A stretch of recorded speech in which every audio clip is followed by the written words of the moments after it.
जनसंख्या या पॉपुलेशन प्राकृतिक संसाधन की तरह ही जनसंख्या भी एक महत्वपूर्ण संसाधन है। जनसंख्या और इसकी गुणवत्ता ये दोनों घटक देश की आर्थिक तथा सामाजिक प्रगति पर प्रभाव डालते हैं। भारत और ब्राज़ील दोनों देशों की जो जनसंख्या है इसकी जानकारी का हम तुलनात्मक अध्ययन करेंगे। सबसे पहले देखेंगे कुल जनसंख्या। तो भारत की 2011 की जो जनगणना है उसके अनुरूप भारत की जो जनसंख्या थी वो 121 करोड़ थी और विश्व में जनसंख्या के मामले में भारत दूसरे नंबर पर है तथा विश्व की कुल जनसंख्या का जो हिस्सा है वो भारत का 17.5% है। अब हम देखेंगे ब्राज़ील। तो ब्राज़ील की जो 2010 की जनगणना है उसके अनुरूप इसकी जो जनसंख्या है वो केवल 19 करोड़ थी, यानी भारत की तुलना में काफ़ी कम जनसंख्या है तथा विश्व में ये जनसंख्या के मामले में 5वें नंबर पर है। विश्व की कुल जनसंख्या में इसका जो हिस्सा है वो 2.78% इतना है। अब क्षेत्रफल हम देखेंगे। क्षेत्रफल के मामले में विश्व के कुल क्षेत्रफल में भारत का हिस्सा है 2.41%, 2.41% और ब्राज़ील का जो क्षेत्र है वो 5.6% यानी 5.6%, यानी क्षेत्रफल के मामले में भारत से कई गुना ब्राज़ील का क्षेत्रफल ज़्यादा है और जनसंख्या यह भारत की तुलना में काफ़ी कम है। अब हम देखेंगे घनत्व।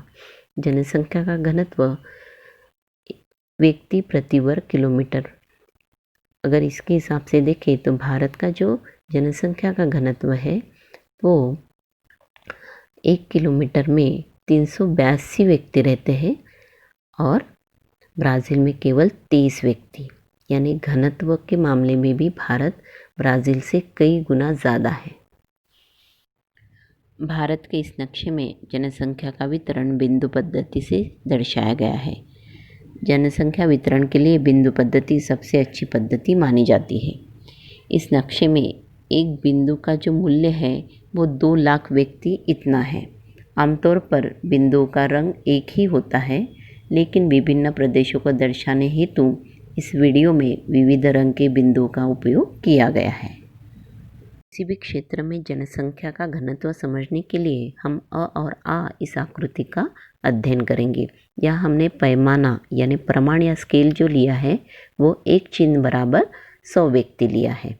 तो अ इस क्षेत्र में 7 चिन्ह हैं, यानी 7 × 100 यानी 700। तो अ क्षेत्र में 700 लोग व्यक्ति हैं और ये जो क्षेत्र है ये 1 वर्ग किलोमीटर इतना है। इतना ही क्षेत्र आ का भी है, लेकिन आ में जो चिन्ह है वो करीब करीब 6, 12, 18 यानी 18 चिन्ह हैं। 18 × 100 1800 यानी 1800 व्यक्ति यहाँ आ क्षेत्र में है, यानी अ में 700 लोग रह रहे हैं, उतने ही क्षेत्र में आ में 1800 लोग रह रहे हैं। मतलब आ की जो घनता है वो अ से ज़्यादा है। अब हम देखेंगे भारत की जनसंख्या का जो वितरण है उसको प्रभावित करने वाले कौन से घटक हैं। तो किसी भी क्षेत्र में जनसंख्या का जो वितरण है उसको प्रभावित जो करते हैं वो प्राकृतिक रचना, जलवायु और सुविधा ऐसे जो घटक हैं वो प्रभावित करते हैं। तो जहाँ जलवायु अनुकूल हो, प्राकृतिक रचना भी अनुकूल हो यानी मैदानी क्षेत्र हो और सुविधा भी हो, ऐसे क्षेत्र में जनसंख्या घनी होती है। जैसे उत्तर भारत का विशाल मैदान दिल्ली, मुंबई, मद्रास, कलकत्ता, पुणे और बेंगलोर ऐसे जो शहर है यहाँ घनी आबादी पाई जाती है। तथा जहाँ जनसंख्या विरल है यानी अनुकूलता कम है, ऐसे थार का जो डेजर्ट है, नॉर्थ ईस्ट जो क्षेत्र है यानी उत्तर पूर्व जो दुर्गम क्षेत्र है तथा पश्चिम घाट यहाँ विरल आबादी का क्षेत्र है तथा हिमालय का जो क्षेत्र है यह भी आबादी विरल है। लेकिन मध्य भारत यानी पठारी जो क्षेत्र है यहाँ मध्यम आबादी का भारत का क्षेत्र पाया जाता है।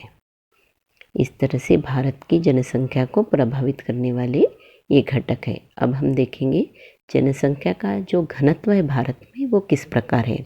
तो वो प्रति वर्ग किलोमीटर में जहाँ 100 से भी कम है ऐसे जो राज्य है उसमें मुख्य तौर से है मिज़ोरम है, अरुणाचल प्रदेश और सिक्किम। उसके बाद 100 से 101 से 250 इतनी जो प्रति वर्ग किलोमीटर के जो क्षेत्र में है आबादी है उसमें राज्य है छत्तीसगढ़ है, जम्मू कश्मीर, हिमाचल प्रदेश, उत्तराखंड, मेघालय, मणिपुर और नागालैंड। और जहाँ 251 से 500 प्रति वर्ग किलोमीटर जनसंख्या है तो ऐसे जनसंख्या का जो घनत्व वाले जो भारत के राज्य है उसमें महाराष्ट्र है, गोवा, कर्नाटक, तेलंगाना, आंध्र प्रदेश, ओडिशा, मध्य प्रदेश, गुजरात, राजस्थान, झारखंड, असम, यहाँ असम और त्रिपुरा।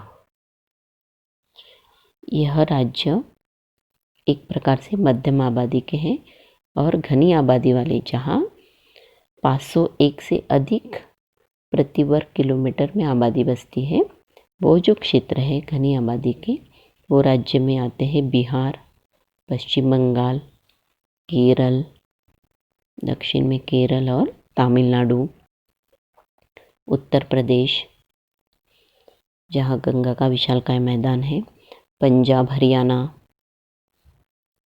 दिल्ली, चंडीगढ़, पांडिचेरी,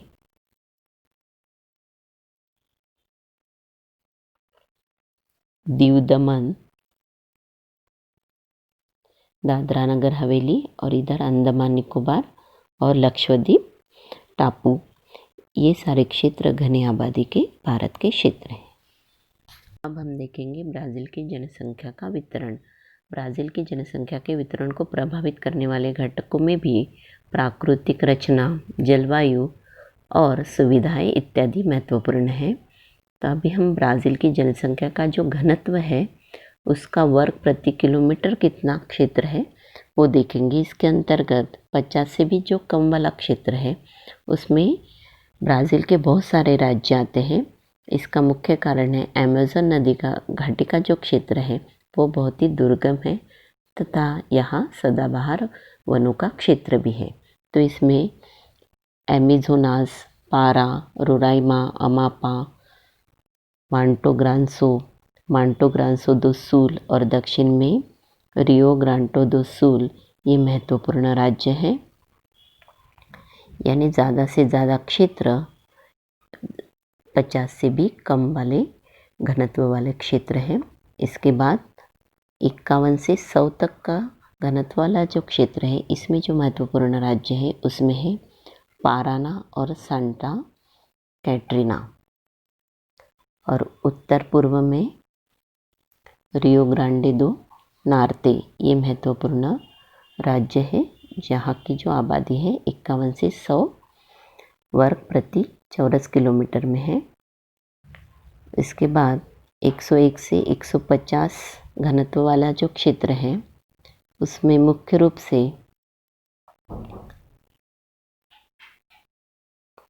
यहाँ आलागास्वा ये महत्वपूर्ण राज्य है। उसके बाद 151 से 300 तक का जो घनत्व वाला क्षेत्र है इसमें ब्राज़ील का सबसे महत्वपूर्ण राज्य है साओ पाउलो।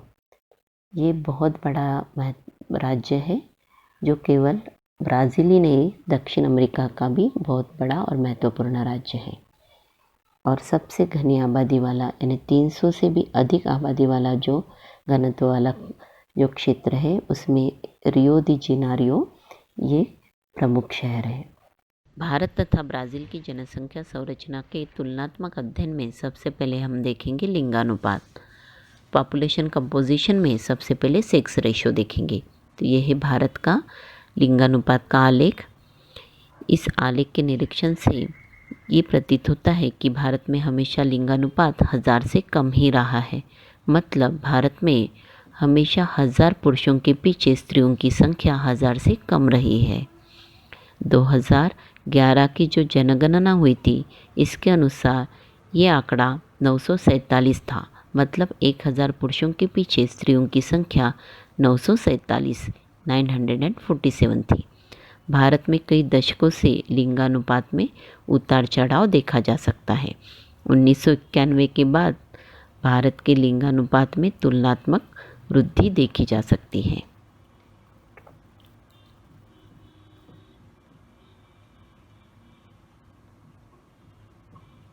ब्राज़ील का लिंगानुपात आलेख। इस आलेख के निरीक्षण से ये प्रतीत होता है कि ब्राज़ील में कई दशकों में लिंगानुपात हमेशा 1000 से भी अधिक ही रहा है। 2010 के जनगणना के अनुसार यह लिंगानुपात 1090 था। यानी ब्राज़ील में 1000 पुरुषों के पीछे स्त्रियों की संख्या 1090 थी। स्त्रियों की संख्या में 2001 के बाद उल्लेखनीय वृद्धि हम देख सकते हैं। ब्राज़ील में भारत की तुलना में लिंगानुपात हमेशा ज़्यादा ही रहा है। भारत में 1000 से कम स्त्रियों की संख्या है, लेकिन ब्राज़ील में 1000 पुरुषों के पीछे स्त्रियों की संख्या हमेशा 1000 के ऊपर ही रही है। यानी ब्राज़ील का लिंगानुपात भारत से ज़्यादा है। आयु लिंग पिरामिड, एज सेक्स पिरामिड, ये भारत का आयु लिंग पिरामिड है। यहाँ एक्स पे हमने जनसंख्या प्रतिशत और वाई पे आयुगट यानी एज ग्रुप लिया है। तो इस पिरामिड के निरीक्षण से हमें यह पता लगता है कि युवा जो आयु समूह है उन लोगों की जनसंख्या भारत में अपेक्षाकृत ज़्यादा है। अगर हम इस पिरामिड का निरीक्षण करें तो सबसे ज़्यादा जो आयुगट है 10 से 14 का, उसकी संख्या भारत में सबसे ज़्यादा है। इसके बाद हम ब्राज़ील के आयुलिंग पिरामिड का निरीक्षण करेंगे। इस पिरामिड में स्त्रियों की संख्या यह ज़्यादा है और पुरुषों की कम है, लेकिन ये ऊपर की ओर छोटा छोटा होते जाता है। यानी यहाँ वृद्धत्व की ओर झुकने वाली जनसंख्या का प्रमाण ज़्यादा है। जनसंख्या वृद्धि की दर, पॉपुलेशन ग्रोथ रेट, ये भारत की जनसंख्या वृद्धि दर का आलेख। इस आलेख में 2001 से 2011 के दशक में भारत की जनसंख्या में 18.2 करोड़ की वृद्धि दिखाई देती है। इसके बाद वर्तमान समय में जनसंख्या वृद्धि की जो दर है वो अपेक्षाकृत कम होती गई है, लेकिन भारत की जनसंख्या इतनी ज़्यादा है कि भारत की कुल जनसंख्या में निरंतर वृद्धि हम देख सकते हैं। इसके बाद हम देखेंगे ब्राज़ील की जनसंख्या वृद्धि की दर। इसमें जनसंख्या में वृद्धि बहुत ही कम होती हुए हम देख सकते हैं, लेकिन अगले 2 दशकों में जनसंख्या की जो वृद्धि है उसकी संभावना भी बहुत कम होती दिखाई देती है। भारत और ब्राज़ील में आयुर्मान कैसा है, यानी लाइफ एक्सपेक्टेंसी, जिसे औसत जीवन प्रत्याशा भी कहा जाता है, वो किस प्रकार से है वो हम देखेंगे। इस आलेख में 1960 से लेकर 2016 के आंकड़े दिए गए हैं, जिसमें भारत का जो आयुर्मान है वो बढ़ता हुआ दिखाई दे रहा है। लास्ट में 2016 में ये 75 ईयर्स इतना दर्ज किया गया है। यानी भारत में लोगों की औसत जो आयु है वो बढ़ती दिखाई दे रही है। अब ब्राज़ील के बारे में देखेंगे। यहाँ भी 1960 से 2016 के आंकड़े दिए गए हैं। यहाँ भी आयुर्मान बढ़ता हुआ शुरू में केवल 54 ईयर्स था, अभी 75 ईयर्स तक पहुँच गया, यानी 2016 के आंकड़े में 16 के आंकड़े में ये 75 ईयर्स इतना आयुर्मान दिखाई दे रहा है। अगर हम दोनों देशों की तुलना करें तो ब्राज़ील की औसत जीवन प्रत्याशा है वो भारत की अपेक्षा अधिक है। ब्राज़ील तथा भारत की औसत जीवन जो प्रत्याशा है वो निरंतर बढ़ती हुई हमको यहाँ प्रतीत होती है। चिकित्सा क्षेत्र में होने वाली जो प्रगति है तथा जीवन स्तर में होने वाला जो सुधार है, इसी के कारण ये लाइफ एक्सपेक्टेंसी या आयुर्मान बढ़ता हुआ हम दोनों देशों में देख पा रहे हैं। भारत और ब्राज़ील इन दो देशों का साक्षरता दर यानी लिटरेसी रेट का हम तुलनात्मक अध्ययन करेंगे। सबसे पहले भारत का देखेंगे। इस आलेख में 1981 से 2016 तक के आंकड़े दिए गए हैं। 1981 में लिटरेसी रेट भारत का 40.8 था, बाद में 48.2, 61.0, 69.3 और 2016 में ये रेट 72.2 इतना हो गया। यानी भारत का लिटरेसी जो रेट है, साक्षरता दर, ये बढ़ते गया है और अंत में 2016 में ये 72.2% है। अब हम ब्राज़ील का साक्षरता दर देखेंगे। ब्राज़ील का लिटरेसी रेट 1981 से 2016 तक कितना था वो देखेंगे। ये भी बढ़ते गया है। शुरू में 74.6 था, बाद में 80%, 86.4%, 91.4% और अंत में 2016 में 92.6%। यानी ब्राज़ील का जो साक्षरता दर है 2016 में 92.6% है, जो निरंतर बढ़ते गया है और भारत की तुलना में ये काफ़ी ज़्यादा है। यानी ब्राज़ील में भारत की तुलना में साक्षरता प्रति जागरूकता ये भी ज़्यादा देखी गई है और लिटरेसी रेट बहुत ही अच्छा है, यानी 92.6% बहुत अच्छा लिटरेसी रेट है।